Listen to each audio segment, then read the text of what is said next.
seus montes. A Bíblia agora vai nos dizer que o povo tinha saído do cativeiro. Deus tinha liberto o povo e eles saíram de 3 etapas do cativeiro.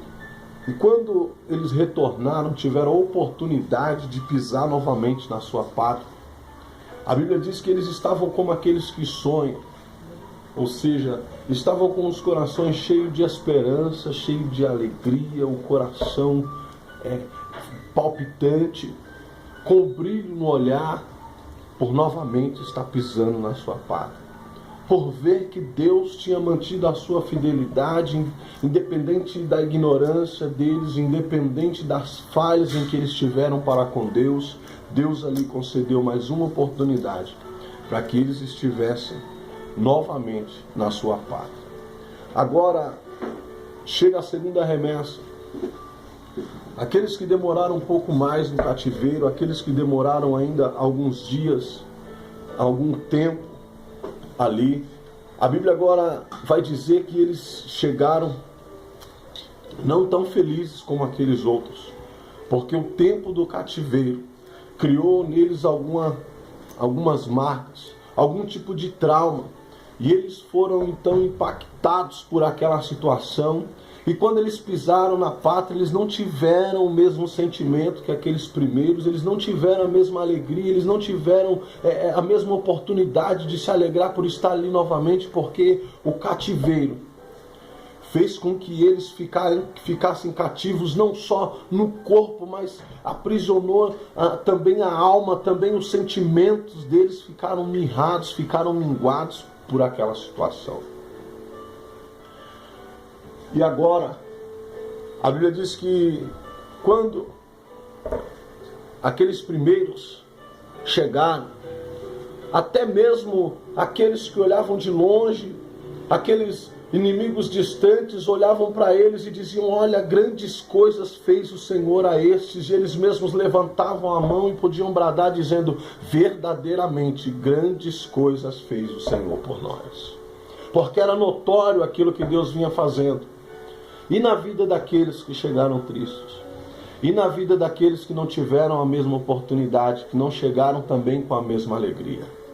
Talvez foi imperceptível que eles estivessem saindo do cativeiro, talvez foi imperceptível o trabalhar de Deus na vida deles, mas o fato de ninguém estar percebendo não quer dizer que Deus não estava trabalhando na vida deles. O fato de ninguém ter percebido que Deus estava operando não quer dizer que Deus não estava fazendo nada na vida deles, porque eles também saíram do cativeiro. Eles também foram libertos, eles também saíram daquela situação. Mas o fato é esse. É que às vezes a situação nos aprisiona de tal forma que o modo, de mesma forma que depois que saímos do cativeiro, da mesma forma que depois que nós saímos da situação, a barreira ela continua, a dificuldade ela continua. E nos sentimentos nós continuamos presos. E na ordenança de Deus, como ministro do Senhor, eu quero ministrar sobre a tua vida hoje essa palavra e dizer para você: você é livre. Independente da situação em que vocês têm passado. E nós podemos analisar essa situação de 2 extremos. Na vida de Elias, que estava livre, estava solto, estava apto a fazer a vontade de Deus por onde ele passasse, e por uma perseguição maligna e ferrenha da parte de Acabe e de Jezabel. A Bíblia diz que ali, de Jezabel, a Bíblia diz que ele corre, ele se esconde numa caverna, porque ele estava aprisionado por aquela situação, mesmo estando solto, mesmo estando livre. A situação fez com que ele ficasse aprisionado. E ele entra então numa caverna, numa situação de desespero, numa situação de desconforto, quem sabe até mesmo numa pré-depressão. Mas a Bíblia vai dizer que o próprio Deus fez questão, aleluia, de ir ao encontro dele, aleluia, sacudir Elias dentro daquela caverna e dizer: Elias, o que fazes aí, meu filho?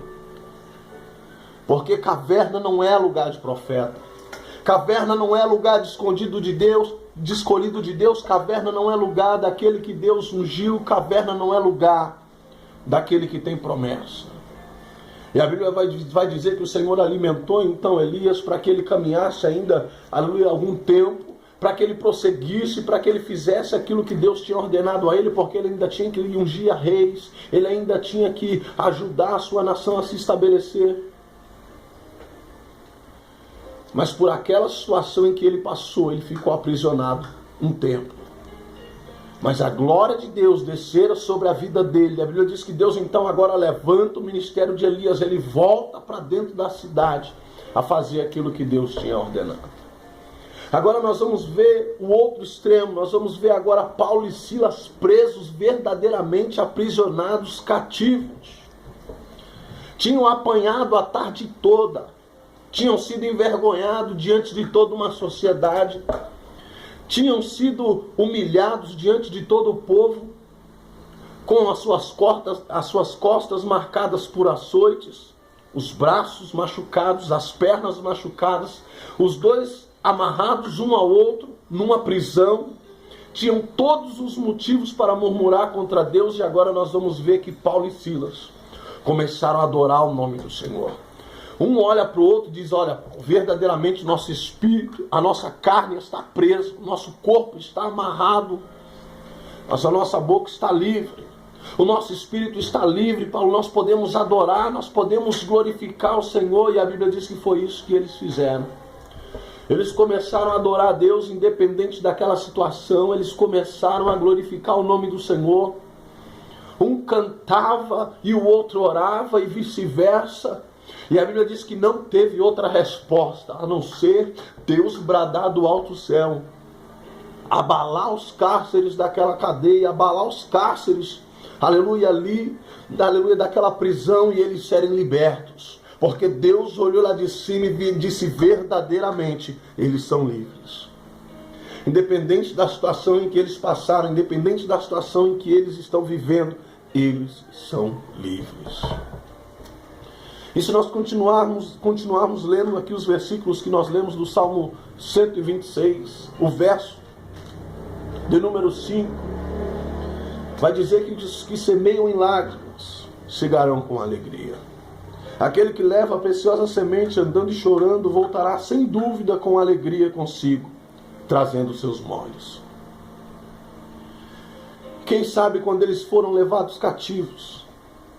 Quem sabe quando eles foram levados ao cativeiro? Eles tinham ainda uma esperança. Eles estavam ali, alguns deles plantando, alguns deles estavam ali investindo na sua vida, na vida dos seus filhos, na vida da sua esposa, na sua própria vida. Estavam ali plantando para poder colher lá na frente os frutos. E quem sabe eles foram obrigados a guardar essa semente no bolso. Quem sabe eles foram obrigados a deixar essa semente de lado. Quem sabe eles foram impedidos de plantar aquela semente. Mas a Bíblia diz que Deus, Ele fez questão de conceder para eles mais uma oportunidade, de que eles viessem ali a plantar sua semente, ver aquele fruto nascer, ver verdadeiramente o fruto do seu trabalho, ver verdadeiramente acontecer as maravilhas de Deus naquele lugar. Porque grandes coisas o Senhor Ele tem feito, Ele tem operado na vida daquele que é fiel. E com essa palavra eu quero dizer para você que Deus está suscitando os teus sonhos. Quem sabe você tem muita semente enterrada. Quem sabe você tem muita semente guardada. E você não tem regado essa semente. Você não tem tido a oportunidade de cuidar daquilo que Deus entregou um dia para você. Quem sabe você não tem tido a oportunidade de cuidar. Mas eu quero dizer para você, como um ministro de Deus, nessa noite, dizer para você que as maravilhas do Senhor estão sobre a tua vida, que grandes coisas Deus Ele fará por intermédio da tua vida. Que essas sementes que você guardou um dia, que você não teve coragem de plantar, que você não pôde ver ela florescer, porque a situação ela te aprisionou, ela te fez parar, mas eu quero dizer para você, aleluia, nesse momento você é livre. Levante-se e vá fazer aquilo que o Senhor Ele tem te ordenado. Deus está suscitando as promessas na tua vida nesse momento. Seja livre. Porque Deus, Ele te espera além desse ribeiro. Deus, Ele te espera além dessa muralha. Deus, Ele te espera logo depois dessa luta. Porque a circunstância em que você está vivendo, ela não é para a morte. Deus não permitiu o povo ir para o cativeiro para ser morto, tanto que Ele fez com que eles fossem libertos. Deus concedeu uma oportunidade em que eles retornassem para a sua pátria. E essa mesma oportunidade o Senhor, Ele está te concedendo. Porque o tempo do cativeiro foi um tempo de preparação na vida deles, assim como o tempo, aleluia, de cativeiro na vida de José foi para a preparação dele. O tempo de esquecimento na vida de Davi foi para a preparação dele.